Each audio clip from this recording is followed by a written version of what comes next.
Bueno, pois moi boa tarde. Eu penso que está, efectivamente, como desvelaron na mesa anterior, pois houbo unha sesión pola mañá na que eu concretamente aprendín pois moitísimo. É unha satisfacción enorme a posibilidade de poder estar en contacto con narradores tan inteligentes, tan interesantes e tan novos, non? Teño ao meu lado pois a Fabio Rivas, que escribiu pois un primeiro libro de relatos que é A pintura de vida. Eu non me quero enrollar moito porque a máis se me empezo a enrollar non vos deixo falar. Fabio, eu destacaría algo que me chamou poderosamente a atención e é que prácticamente en todos os relatos, exceptuando creo que o último, xa me correxirás, hai sempre un neno ou unha nena, é dicir, hai unha presencia moi forte pois de nenos e de nenas, en todo caso un pouco adolescentes, que a partir dunha infancia moi conflictiva e moi dura construen unha vida e que tampouco son xuzgados porque hai situacións, eu creo que hai situacións de violencia moi grande, en gran medida a pintura de vida transcurre pois nas épocas máis duras do franquismo, na época da fame, que poderíamos chamar a época da fame, e, en fin, son eses nenos e esas nenas, e concretamente me impresionou moito o relato dunha rapaza de 16 anos, pode ter 16 anos, a protagonista non dun dos relatos, que é algo que, bueno, creo que é un dos grandes personaxes para a literatura galega. En ese sentido, por exemplo, pois eso é unha escritura de personaxes, non? Moi de personaxes, aparte de outras máis cousas, non? E, por outro lado, está Cecilia Santomé, que elixiu a súa primeira novela, Quérote eu tampouco, non? E que decir desta novela? Pois, bueno, a min resultame moi fascinante que alguén poda facer unha novela inglesa, non? Na que os dous protagonistas, por así decilo, veñen determinados por unhas historias familiares de unhas familias xa moi disruptivas, non? E como eles, malia isto, tratan de crear familia, é dicir, eles apostan polo marco da familia, non? E si na mesa anterior se falou dos espazos das casas, aquí tamén hai espazos, hai casas, hai paisaxe, hai de todo, pero se cadra, no caso de Teu e tamén no caso de Fabio, o que hai é a familia, non? A familia e os contextos sociales moi marcados. Entón, bueno, a mí me chamou moito a atención como estes personaxes loitan por formar unha familia e, claro, pois non son capaces, non? E despois unha cousa fascinante é cando te lías, estos son pensamentos meus, cando ti casi estás a punto de casar con alguén que de repente pois aparece unha enfermedade mental de primeira orden. Como faz? O sea, o deixas, continúas, e ese dilema, non? Pareceume que, e ademais que non o tratas como unha cuestión moral, e iso é o que máis me interesou, non? Por un lado. E logo esta cuestión desta novela inglesa, pois hai unha rapaza, non? Hai unha rapaza que posiblemente sea unha rapaza galega, non? Que vive con eles, que vive con unha das parellas, con unha das...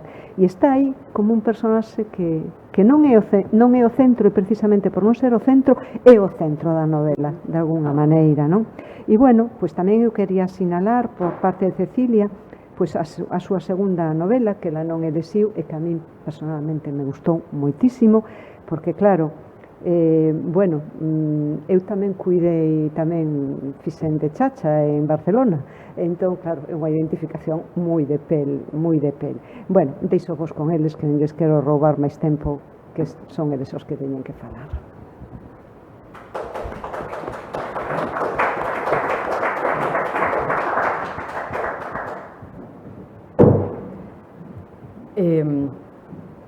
Igual que fixeron antes os nosos compañeiros Brais e Berta, gustaríame comezar dando o agradecemento á Academia por esta xornada, pola posibilidade,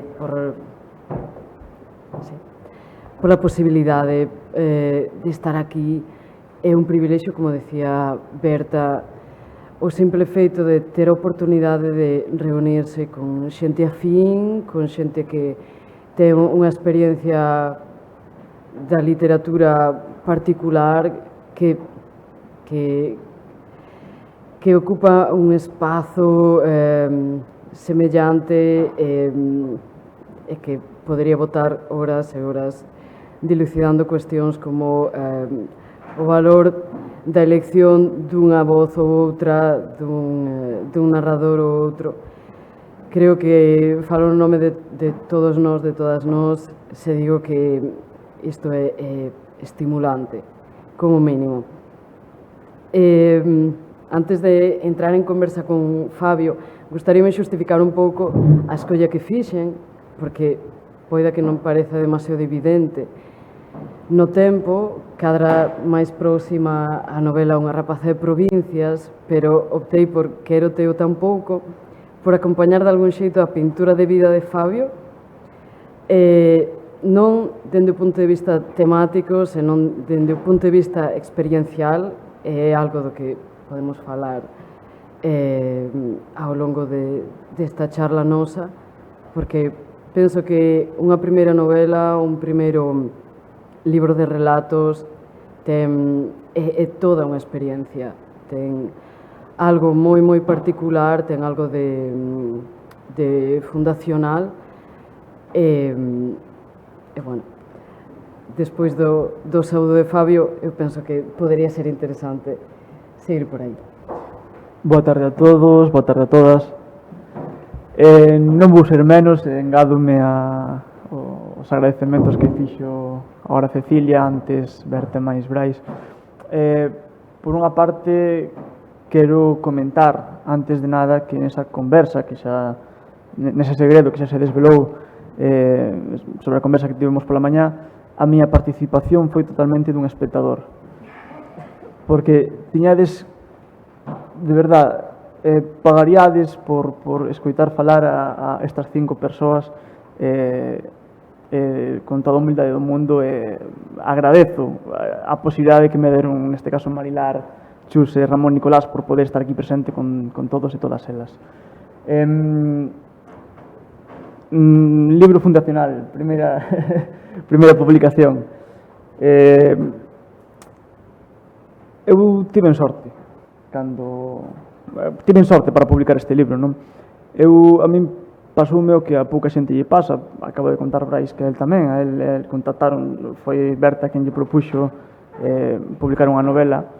Eu tiven a sorte de que a mí me chamaron desde Xerais tamén para isto, non? Neste caso, desde Xerais coñecíanme por premios literarios pequeniños, unha cousa outra, e un día tiven a sorte de recibir esta chamada que, obviamente, apertei con bo gusto e con moita ledicia. Quero que nos contes tamén un pouquiño, non? De onde ven? No meu caso, Quero teu tampouco é unha novela, digamos, da desfortuna. Nace, como digo eu, pois dunha especie de ferida, é unha tentativa de demostrarme a mí mesma a miña propia capacidade. Entón, hai un período de crise, unha crise persoal, crise laboral, crise a moitos niveis. Quero teu tampouco é a novela da casa, de volver á casa, logo dunha experiencia no estranxeiro, e, de algún xeito, aquela paréntese vital imposta permitiume atopar o tempo para escribir, para non facer nada máis que pensar na escritura e situarme como narradora, como autora, como persoa que concibe historias e as materializa dunha vez por todas. Eu non tivera a posibilidade, e por primeira vez na miña vida, aínda que só fose a nivel temporal, era me dada. E quero teu tampouco veu a respostar a esa dúbida miña que arrastraba dende había tempo, de se sería capaz ou non de escribir da maneira que eu soñaba.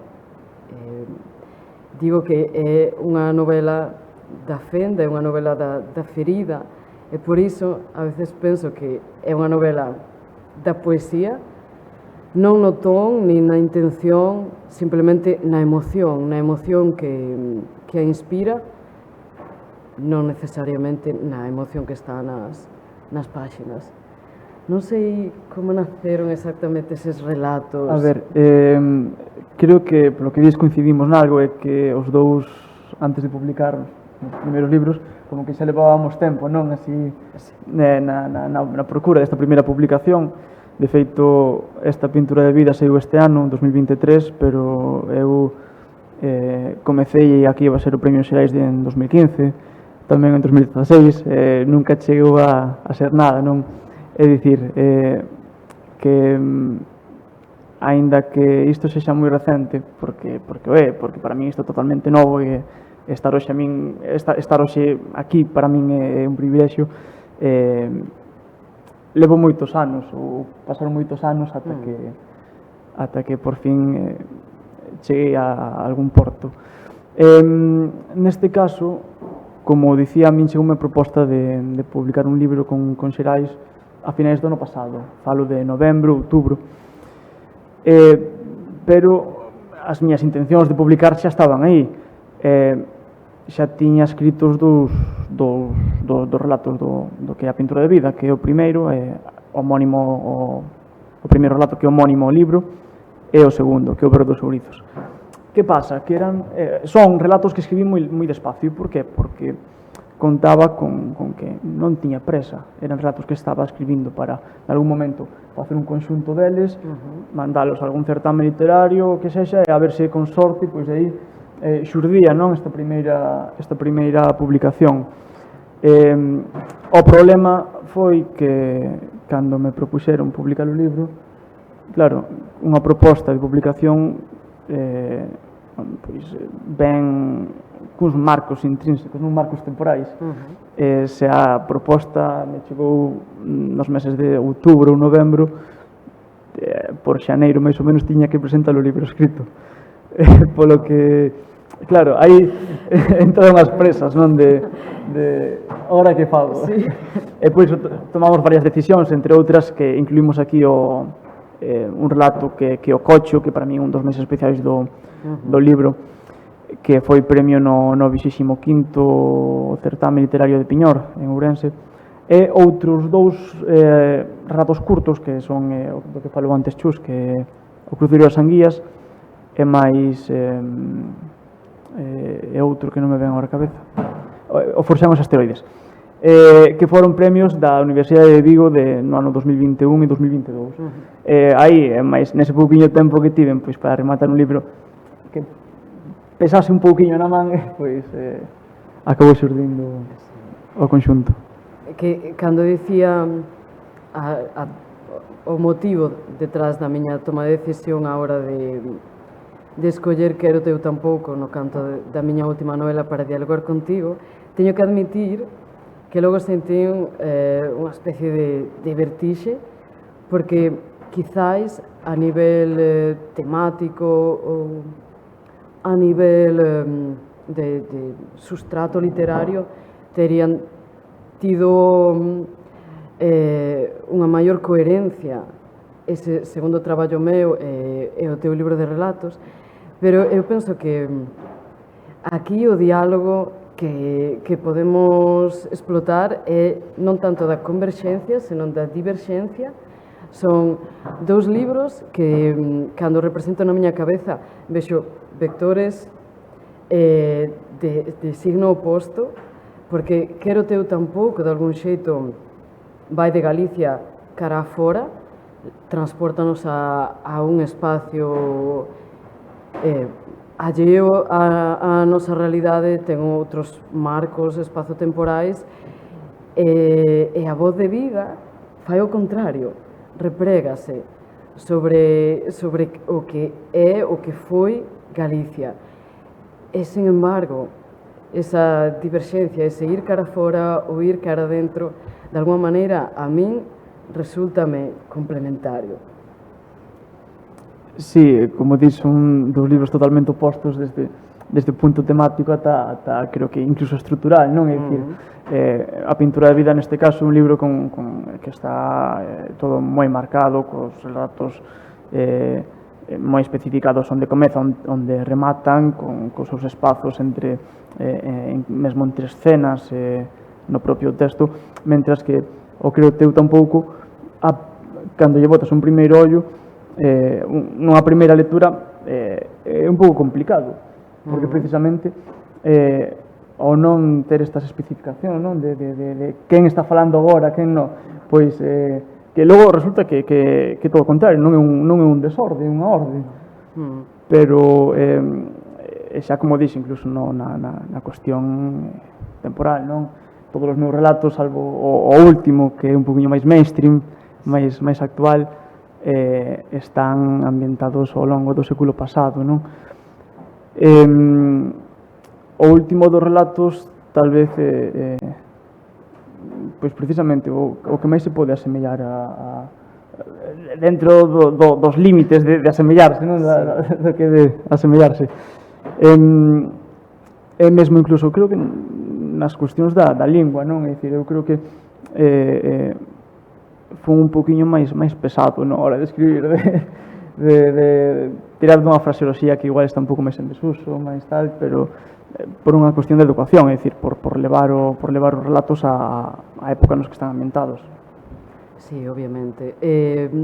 Quero teu tampouco non deixa de ser unha novela millennial, como foi etiquetada no seu momento, é unha novela xeracional, fala de cuestións moi actuais para a xente da nosa xeración, o desarraigo, e aí conecta tamén con Ninguén Queda, se queremos velo así, a experiencia no estranxeiro, o facer unha vida fora da vida orixinal que se concibiu nun momento,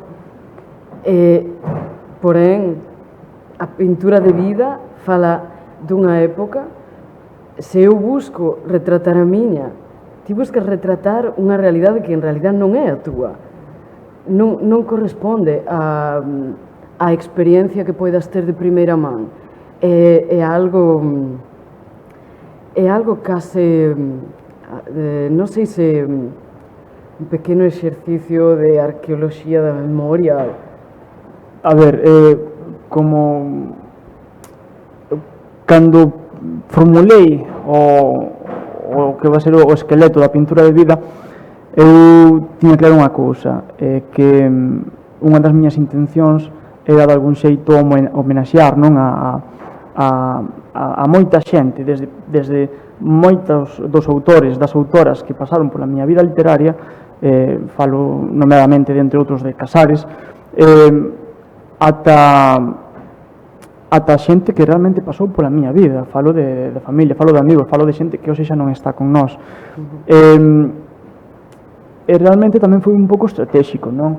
Hoxe en día, creo que, por unha parte, xa non se escriben en lingua galega moitísimos libros de relatos que o xerme da literatura, da narrativa galega, e por outra parte, xa non se escriben libros de relatos e máis que nos leven a estas épocas, non?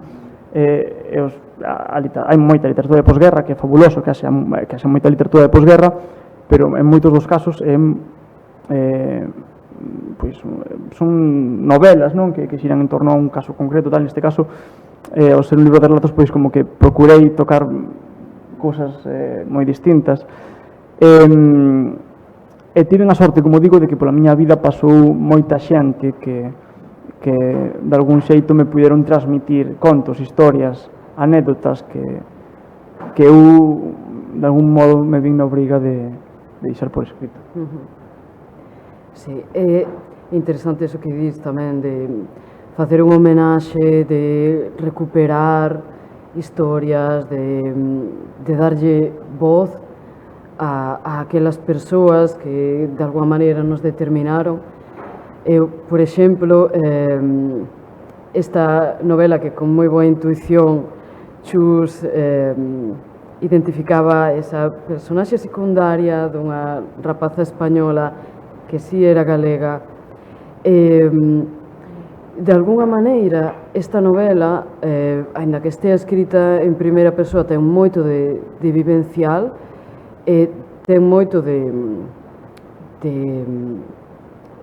proceso íntimo para madurar situacións e entender tamén a outras persoas e outros xeitos de vivir e de estar no mundo.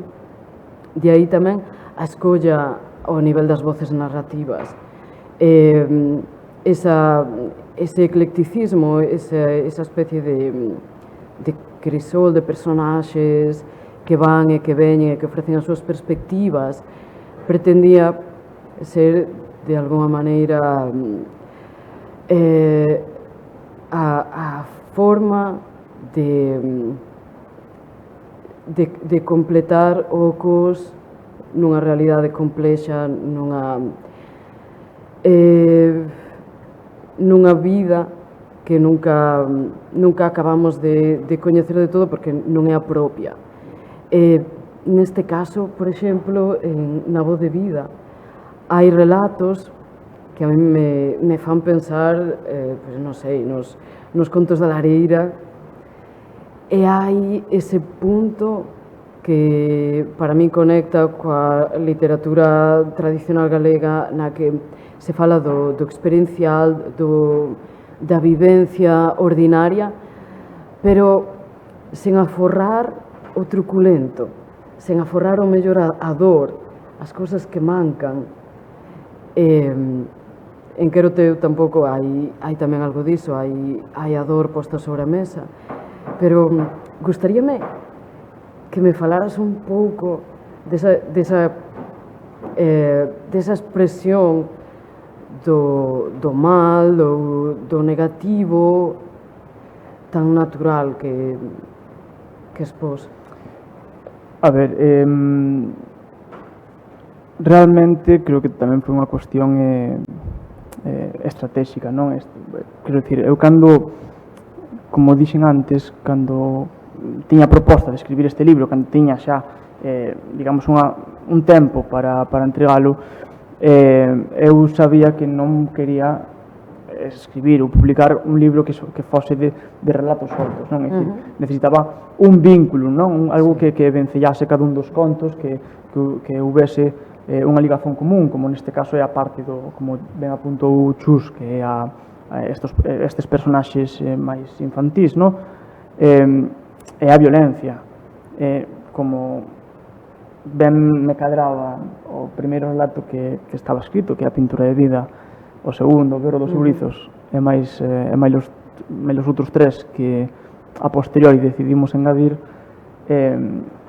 tamén considerei que era bo, non? Que seguise un pouco xa por esa temática, quero dicir, por formular un libro que, aínda que non se pode interpretar como unha novela, pois tampouco sexan contos que vou recollendo de diferentes caixóns. Tiña coherencia. Claro, polo menos era a miña intención agora.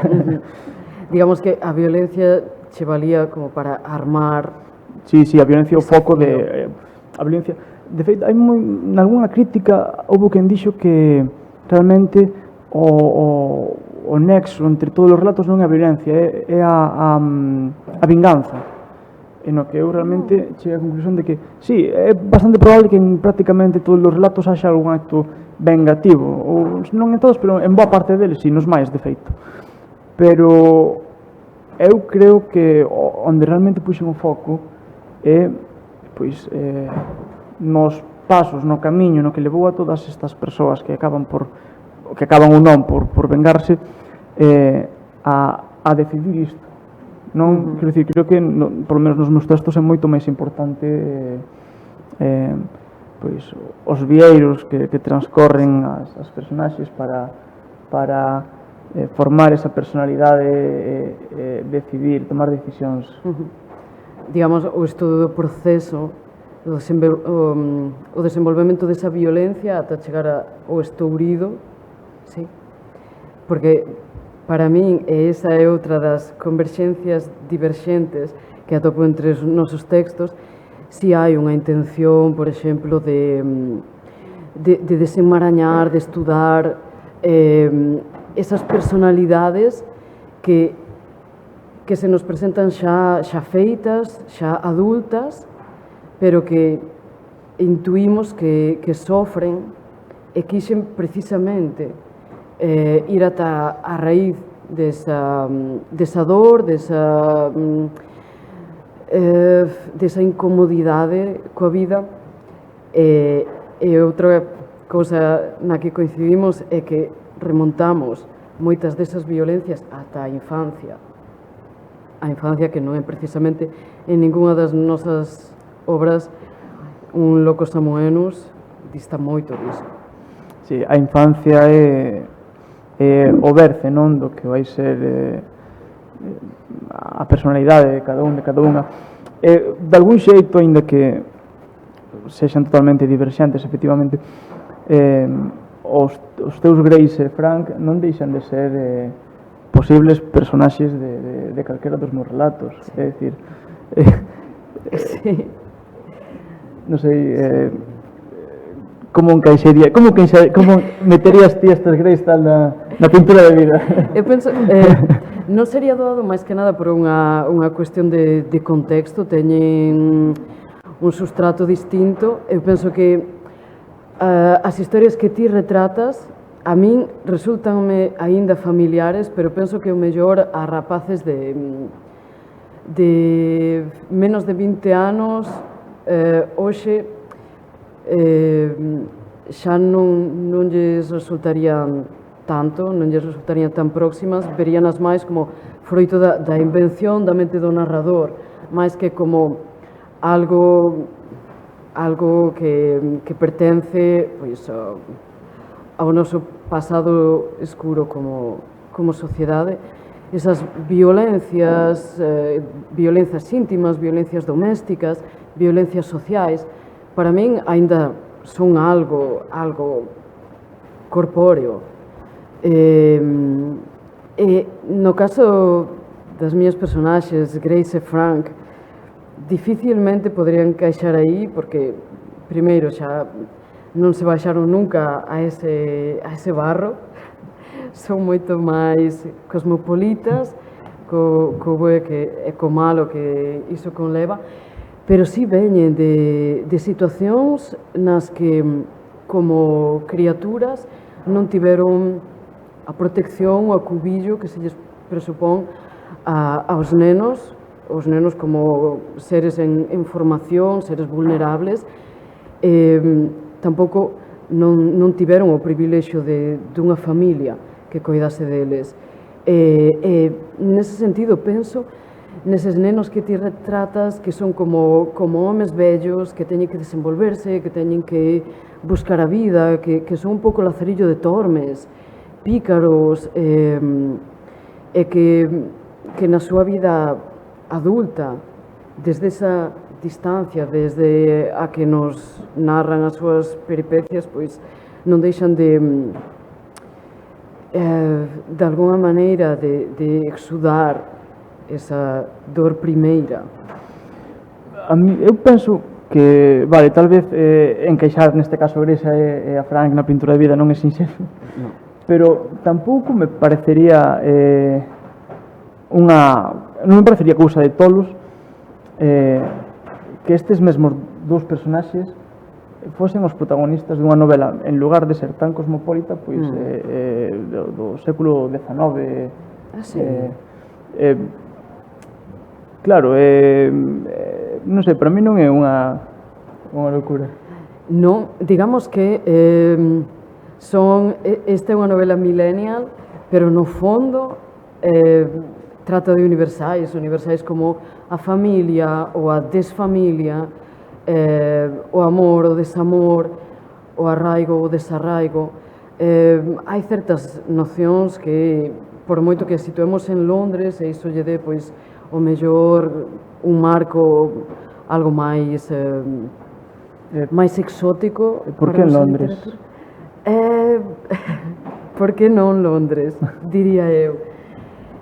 E Londres porque, para min, hai como unha mancha de temas fundacionais e fundamentais da miña literatura, onde eles é a familia, como se pode ver aquí, e como se pode ver nunha rapaza de provincias, en outros textos meus, pero tamén a identidade e a creación da identidade. E penso que é interesante, é moito máis potente como diálogo visto dende personaxes desubicadas. É curioso porque tanto Grace como Frank son criados en Londres, son de cultura anglosaxona, neles non hai desarraigo. O desarraigo chega na experiencia da gran cidade. Nese momento no que se fan persoas adultas, quedan sen a protección, a pouca protección familiar que tiveron, e aí, nesa saída ao mundo, teñen unha experiencia igual de difícil, igual de conflictiva que esa rapaza española que convive con eles puntualmente. O desarraigo non é simplemente verte fora da túa terra, podes estar dentro da túa terra, pero atoparte que non hai nada debaixo dos teus pés. E interesábame poder facer un discurso un pouco máis complexo sobre a cuestión identitaria. Falando así de identidade, antes falaban Brais e máis Berta da noción de autoficción. Canto hai de autoficcional neste libro? Hai moito.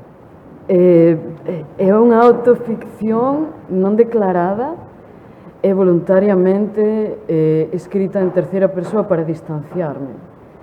Porque, digamos que eu sufro dunha enfermidade como narradora e chamase pudor, e sinto a necesidade de cubrirme de capas e capas de ficción e de disimulo para expoñerme o mínimo posible, porque entendo que a escritura en sí xa é exposición.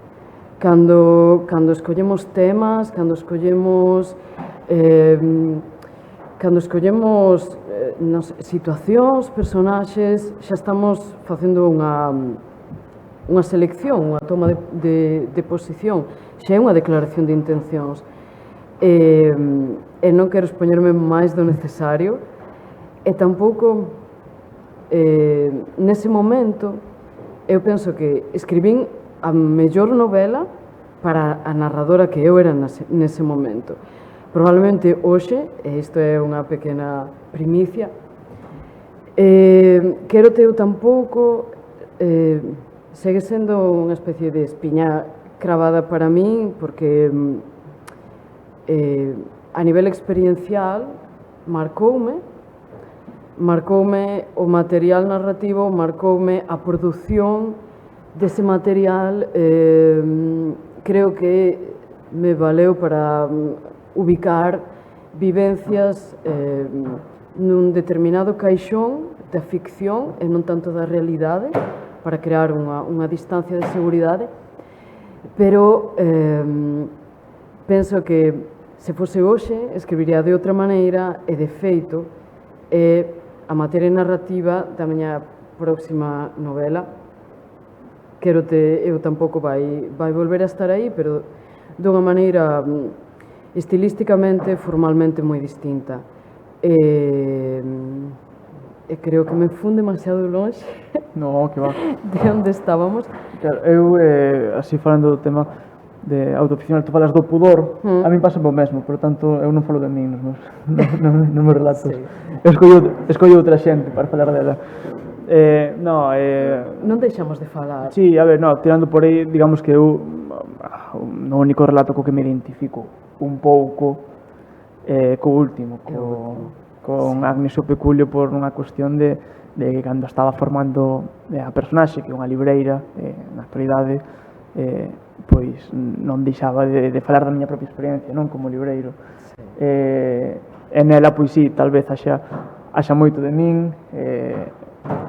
pero espero que só sexa o boque.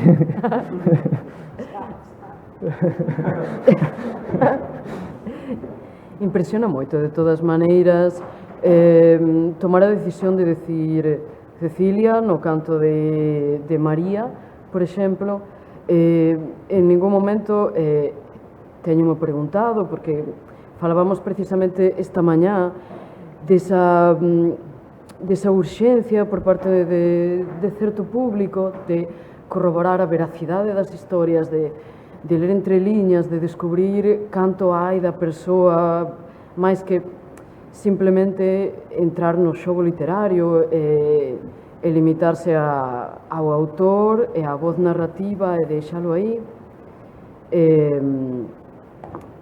É un salto e impón un tanto, pero eu penso que cos anos de experiencia e coas vivencias acumuladas neste momento xa para min o mellor a experiencia sería distinta, non tería o mellor tantos reparos en decir un Cecilia ou xogar de outra maneira, porque ao fin e ao cabo o meu nome non deixa de ser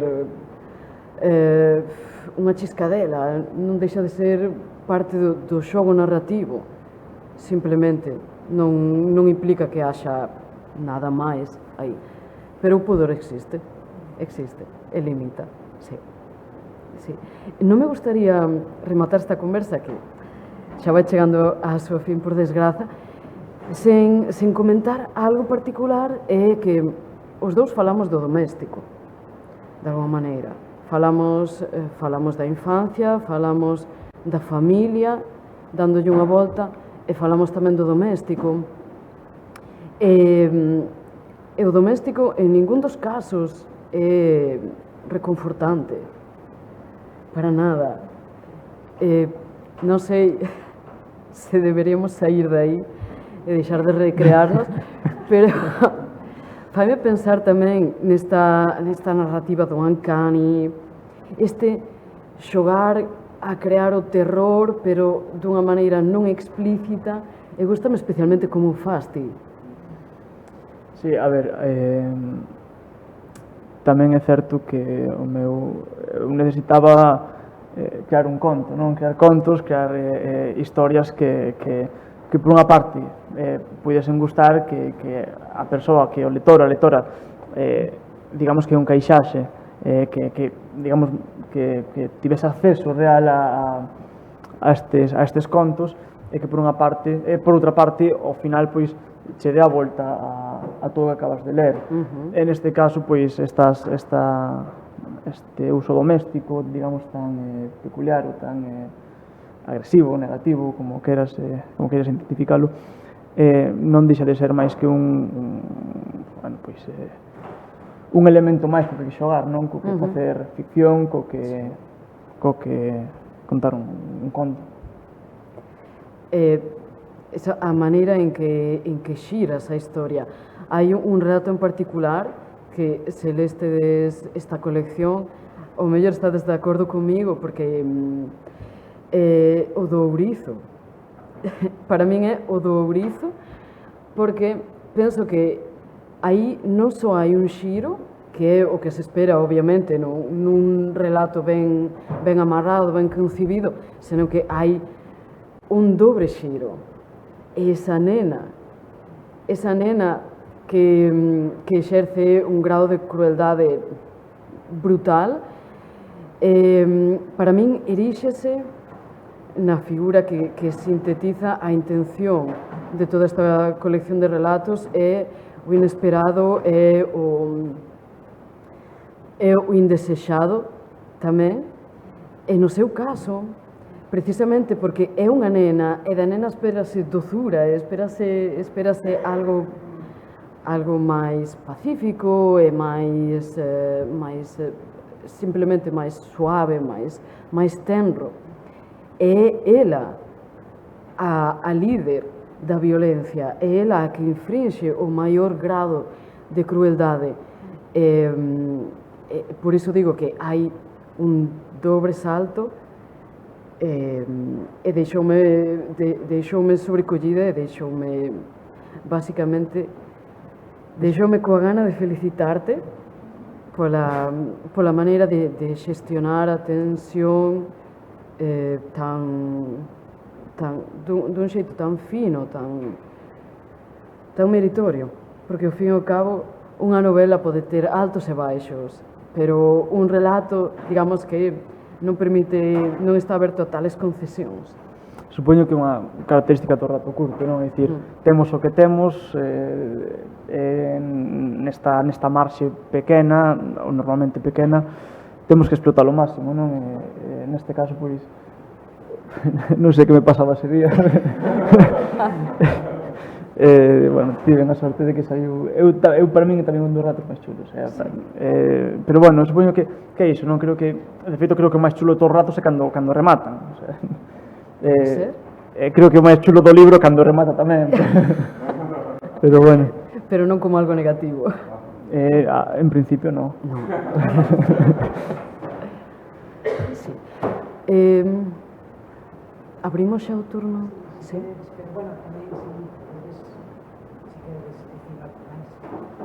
Sempre hai algo máis que dicir, así que por non acaparar. Bueno, pues si alguén quere facer unha pregunta.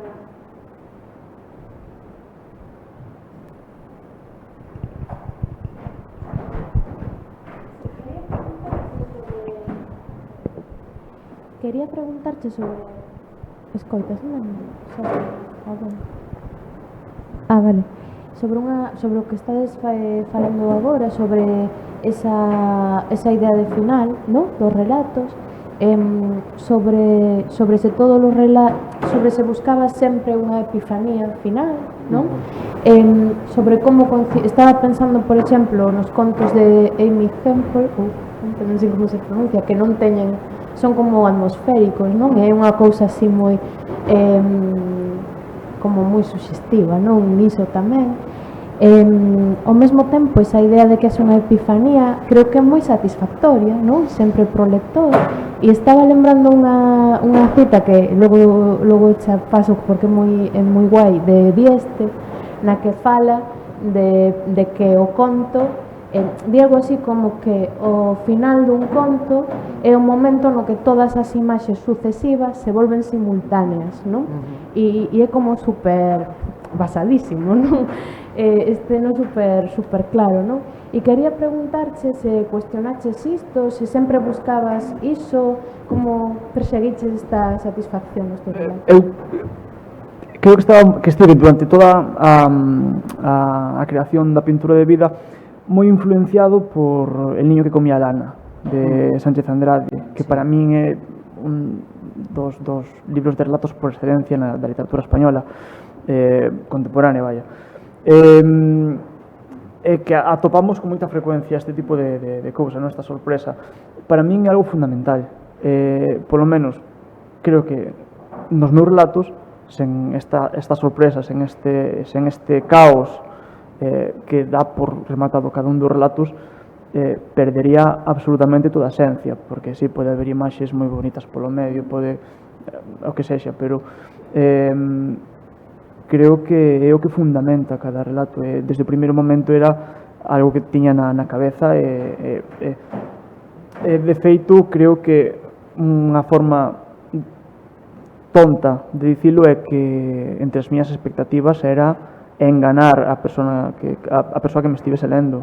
É dicir, tamén sempre digo unha cousa, é que o primeiro relato comeza na primeira páxina do relato, que é onde comeza, por tanto, o libro. Pero, para min, o primeiro dos relatos non termina ata rematado o libro. Porque non quería deixalo tampouco así, non? Que cada relato fose, a parte de autoconclusivo, que tivese cada relato esa sorpresa final, non? Pois facer algo un poquinho máis ao grande, non? E na última páxina desmontarche ou non todo o que liches ata agora. Foi, digamos que algo que tiña clarísimo desde o momento en que escribín cada un dos relatos. De feito, varios dos relatos, como dixen, foron escritos antes de ter prevista a publicación do libro, antes de ter a proposta sobre a mesa, e tiven que adaptar moitas cousas para que isto tivese algún tipo de sentido, que sobre todo coherencia, vaya. Para Cecilia, un pouco seguindo co mesmo, como te relacionas ti con esa idea de conflicto, de sorpresa? E interésame moito tamén o que dixetes agora de engano, non? Enganar ao lector ou tal, unha cousa que a min me dá ese pudor que farás, unha idea de enganar ao lector ou como atravesas ti isto, esta idea de intriga, de manter a atención, de conflicto? É que precisamente cando decía antes que os nosos textos dialogan pero dende a diverxencia, por exemplo, a nosa concepción da intriga non sei se oposta, pero non vai polo mesmo lado, no sentido de que quero teu tampouco xa empeza declarando cal vai ser non o final, pero si o conflito. Xa nace dende o conflito e a partir de aí temos que ir desfacendo ese novelo para chegar á raíz del. Pero a forza, a eclosión, o estourido xa está aí. O que queda é diluir e de alguna maneira tentar recuperar esa forza, pero a través de outras estrategias. Non ten nada que ver coa configuración deses relatos que nos introducen máis ben en atmosferas, en conflitos máis ou menos costumistas e que nos van levando cara o inesperado. Aquí xa non en Quero teu tampouco non hai nada máis que esperar, pero ao mesmo tempo está todo por facer, está todo por construir. Non quixen pechalo de todo, non quixen dar todas as claves, e mira que hai moitas, porque hai tal caleidoscopio que temos prácticamente todos os ángulos cubertos, pero sempre queda algún, porque aínda que estemos dentro da cabeza da protagonista e do protagonista, e estamos moitas veces, nin eles mesmos son verdadeiros sempre. Entón, sempre queda algo para que a persoa que lea a novela se faiga a súa propia idea. Non hai un peche absoluto. E, dende logo, hai unha progresión inversa á de Fabio, nese sentido.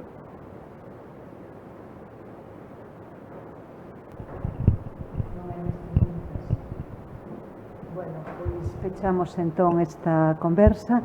Eu levome a idea de que os narradores sodes seres que tedes que lidiar ca vergoña e co pudor. Non hai nada máis público que a vergoña e que o pudor, porque cando un sinte vergoña ou pudor por algo, resulta que todos os demais coñecen a causa da vergoña e do pudor. Bueno, son esas típicas historias, non? De que todo o mundo sabe. Sí. E iso tamén se amosa físicamente ao arrubiar, non? Cando sentimos vergoña arrubiamos. Non hai nada máis público que o pudor. E non sabía eu que os narradores erades seres que lidiades ca vergoña. É un gran aprendizaxe. Os poetas creo que non lidiamos con eso, que lidiamos con outras cousas. Pois quedo fascinada e moitísimas gracias. Bueno, é un placer, un verdadeiro placer. Moitas gracias.